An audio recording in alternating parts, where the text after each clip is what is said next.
Hidden in the folds of the eastern Himalayas lies a country the modern world still cannot fully absorb. A mountain kingdom wrapped in cloud, prayer, silence, and stone. A place where the roads twist like questions, where monasteries cling to cliffs as if gravity itself has made an exception, and where progress is measured by something far more elusive than wealth alone. In a century addicted to speed, Bhutan remains one of the last nations on Earth that dares to ask a forbidden question. What if faster is not better? What if more is not success? What if the future of a country depends not on how quickly it changes, but on how wisely it refuses to? To outsiders, Bhutan often feels almost mythical. A kingdom between giants, pressed between India and China, protected by mountains so steep and valleys so deep that for centuries they acted like walls built by the earth itself. Even now, getting here never feels casual. You do not simply drift into Bhutan the way you drift into many destinations. You approach it. You earn it. The flight alone tells you what kind of country this is. Jagged peaks rise through the clouds, rivers flash through impossibly narrow valleys, and then suddenly, somewhere between fear and wonder, you begin to understand that Bhutan was shaped by geography before it was shaped by politics.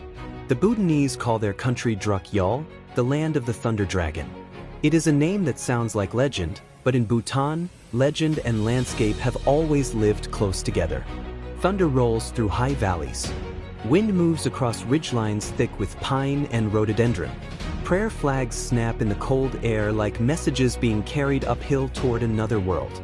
There are places on Earth that reveal themselves immediately. Bhutan is not one of them. Bhutan unfolds slowly in layers. First mountain, then monastery, then mask, then silence, then meaning. For centuries, this land survived precisely because it was difficult to reach. The Himalayas did not merely make Bhutan beautiful. They made Bhutan possible. Villages developed in isolated pockets. Regional cultures matured without being swallowed too quickly by outside empires. Roads came late. Railways never came at all. Even now, the mountains still decide the rhythm of national life. Distances here are deceptive. A short line on a map can mean hours of switchbacks, fog, landslides, rivers, and passes so high that the air itself begins to thin into thought. And maybe that is why Bhutan feels so different from the moment you arrive. Elsewhere, countries often introduce themselves with noise. Airports, highways, neon, velocity. Bhutan introduces itself with restraint. Traditional architecture is not a decorative corner of the nation. It is the national language of form. Whitewashed walls, carved wooden windows, painted cornices, fortress monasteries known as dzongs, bridges draped in prayer cloth, homes that still wear old symbols on their exteriors as if the past were not behind them, but still actively involved in daily life. Bhutan does not display tradition as nostalgia. It lives inside it. Its political history, too, is unusual. Bhutan was unified in the 17th century under the dual system of spiritual and temporal authority associated with Zabdrung Ngawang Namgyal, a Tibetan Buddhist leader whose influence still echoes across the country's institutions and sacred geography. For generations, monasteries and fortresses were not separate from governance.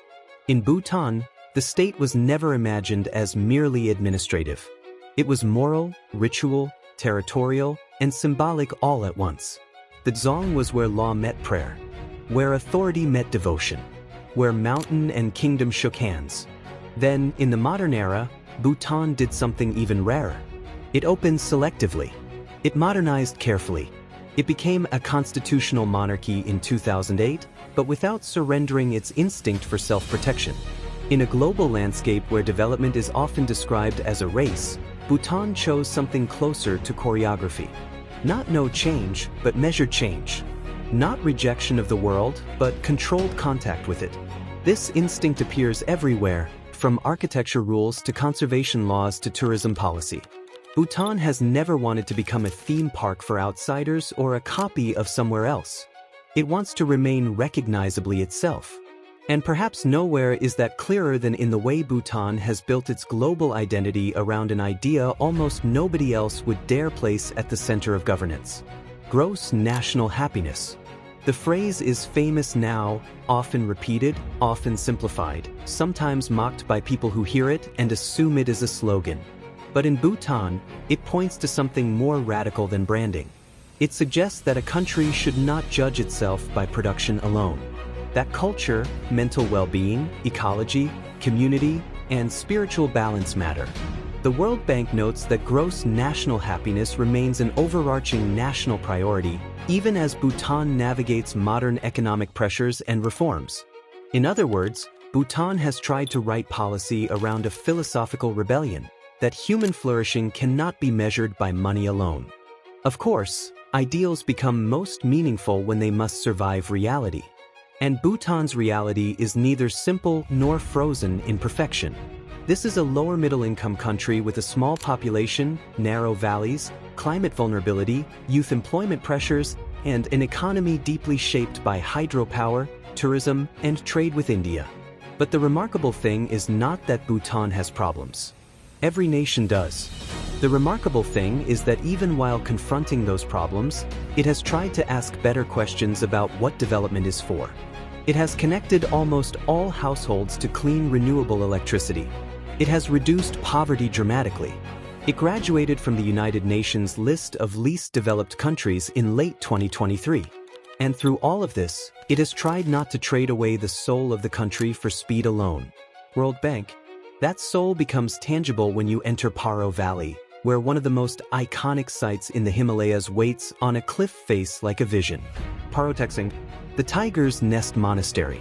Even if you have seen 100 photographs, the first real glimpse still feels impossible. White walls pressed against black rock. Golden roofs suspended above emptiness. Pine forest below. Mist moving in slow ribbons across the gorge. The monastery clings to the cliff at over 3,000 meters above sea level, and from a distance it does not look built so much as revealed, as if the mountain had been carrying it inside all along. The path upward is part of the experience and part of the theology. You do not arrive breathless only because of altitude.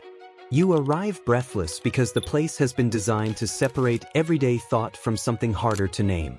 Every step strips away noise. The valley sinks lower beneath you. Prayer wheels turn. Horses pass. Bells echo from somewhere you cannot quite locate.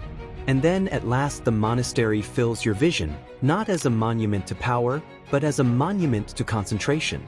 A place built on the edge, perhaps because spiritual life itself is always lived on an edge, between fear and surrender, between earth and sky, between what can be explained and what can only be entered. Bhutan is full of places like this, where architecture does not dominate nature but negotiates with it. Punakha Dzong rises at the meeting of two rivers like a dream of balanced proportions. Trongsa Dzong seems to grow directly out of the mountainside, its long white body following the terrain with such confidence that it feels less like a building than a geological event. These dzongs are not ruins from a vanished world. They are alive.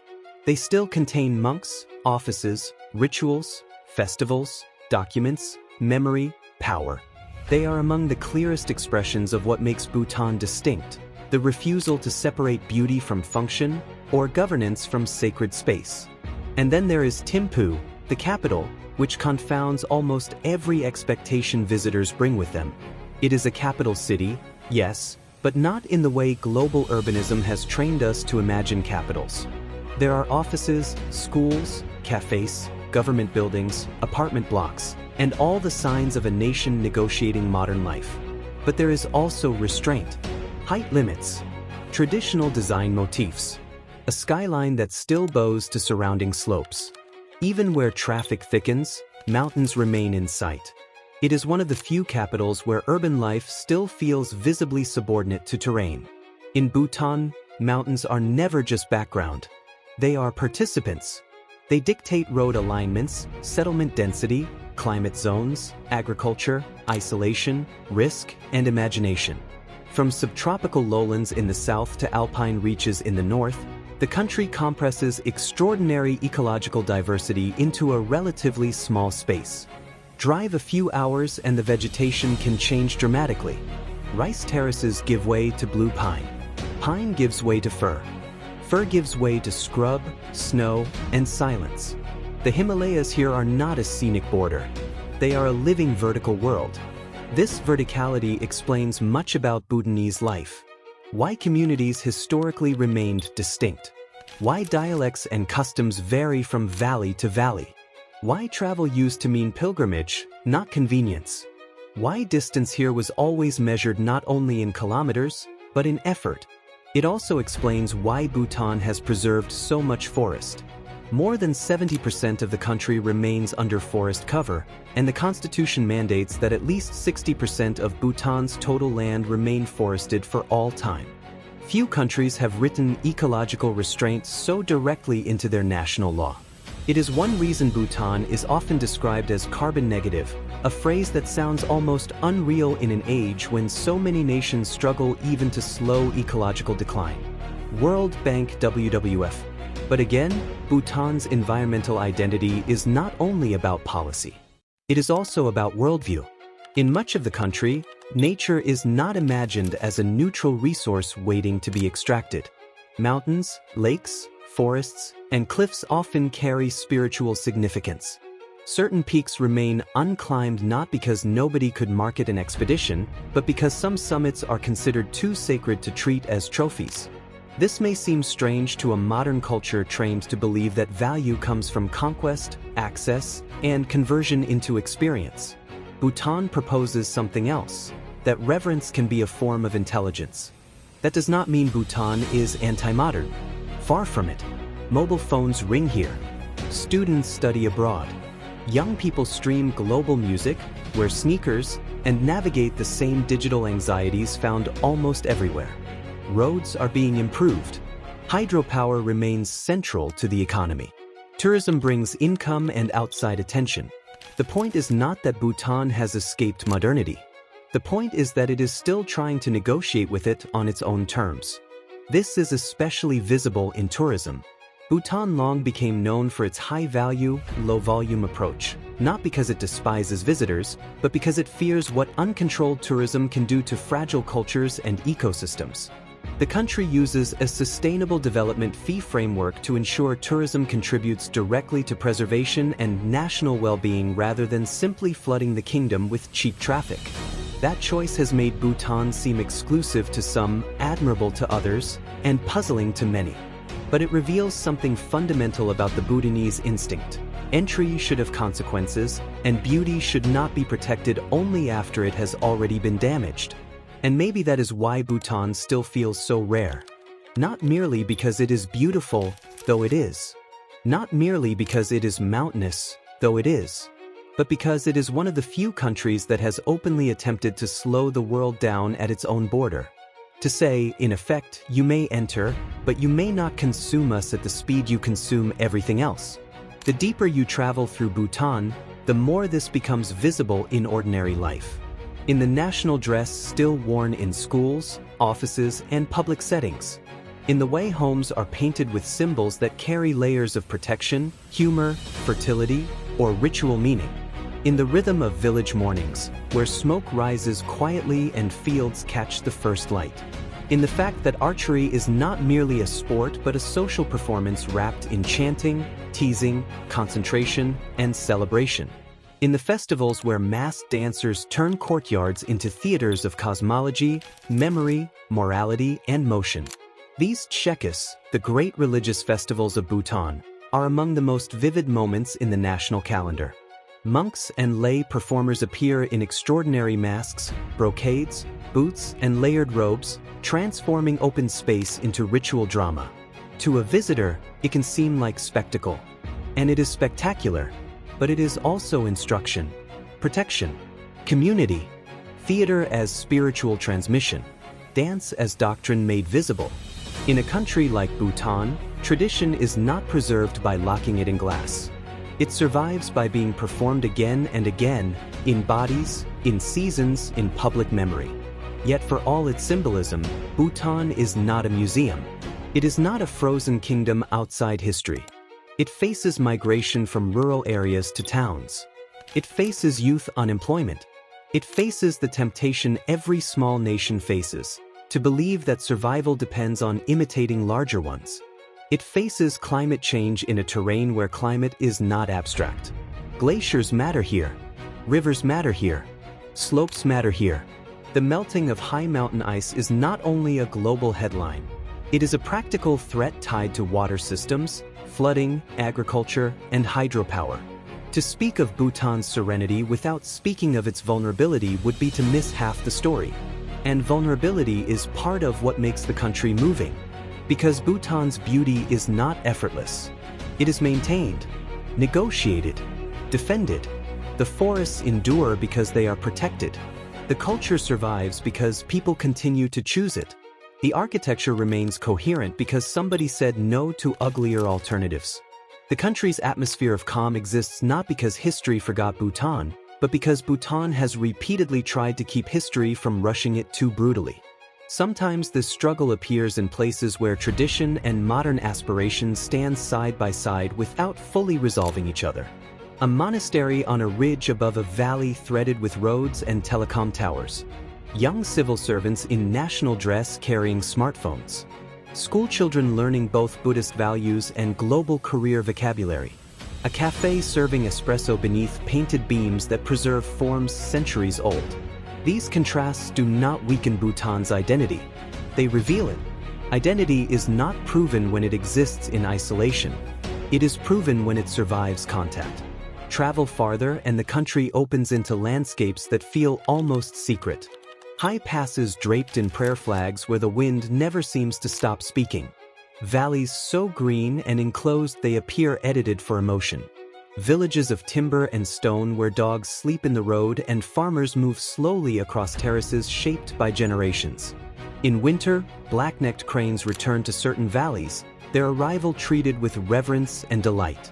In the forests live takin, Bhutan's strange and beloved national animal, along with red pandas, snow leopards in remote regions, langurs, pheasants, and an astonishing range of plant life across altitudinal zones. Bhutan's biodiversity is not a decorative bonus to the travel experience. It is part of the kingdom's central logic. That logic depends in no small part on water.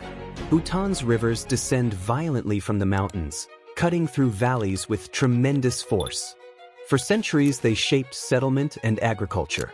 In modern times, they became something else as well: energy.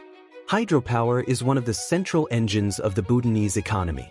Water rushing down from the Himalayas lights homes, powers industry, and supports exports to India.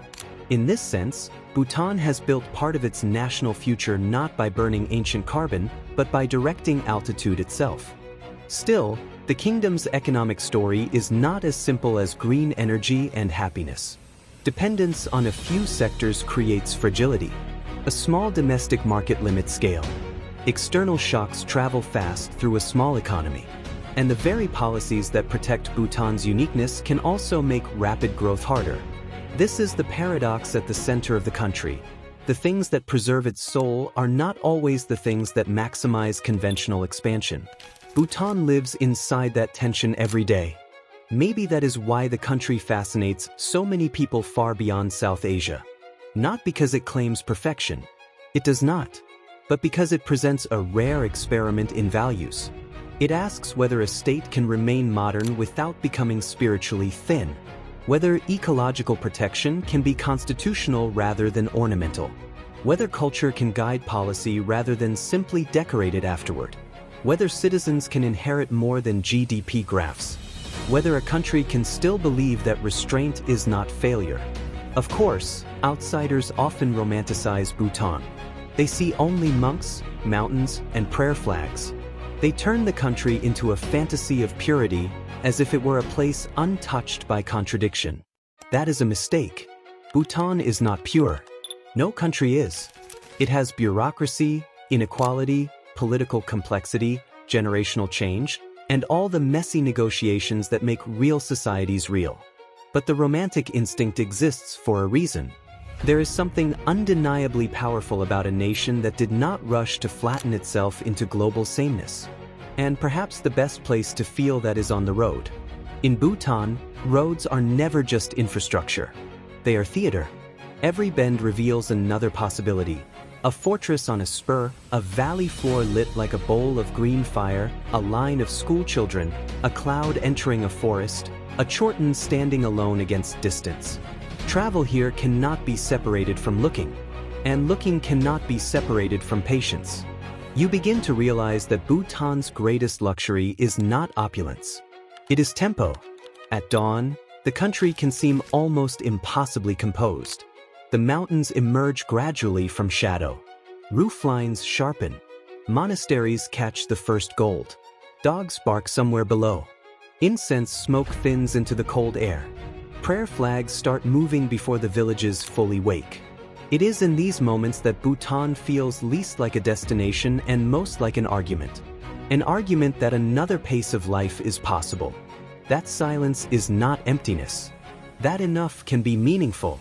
That sacredness need not be abstract if it still shapes buildings, roads, forests, festivals, and laws. This atmosphere reaches its highest intensity in the monasteries and temple spaces where sound changes character. A murmur becomes a chant. A footstep becomes an interruption. Butter lamps turn darkness into something alive rather than empty. Gold glows in corners where sunlight barely enters. Murals cover walls with cosmologies more intricate than any policy paper could hold. And suddenly the country's outer calm makes sense. Bhutan's stillness is not passivity. It is concentration. Yet concentration alone does not explain why people who visit Bhutan often leave feeling strangely unsettled in the best possible way. The country does not just impress. It exposes.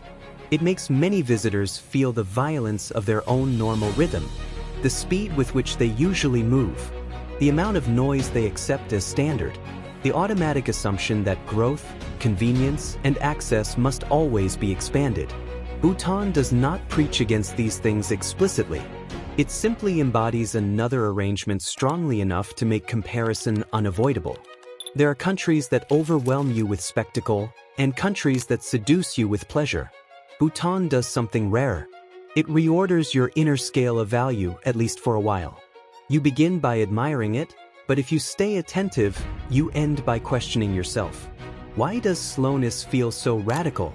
Why does preservation feel so improbable? Why has so much of the modern world made peace with ugliness? Why does a place that seems materially modest sometimes feel richer than cities infinitely more developed? The answer may lie in coherence.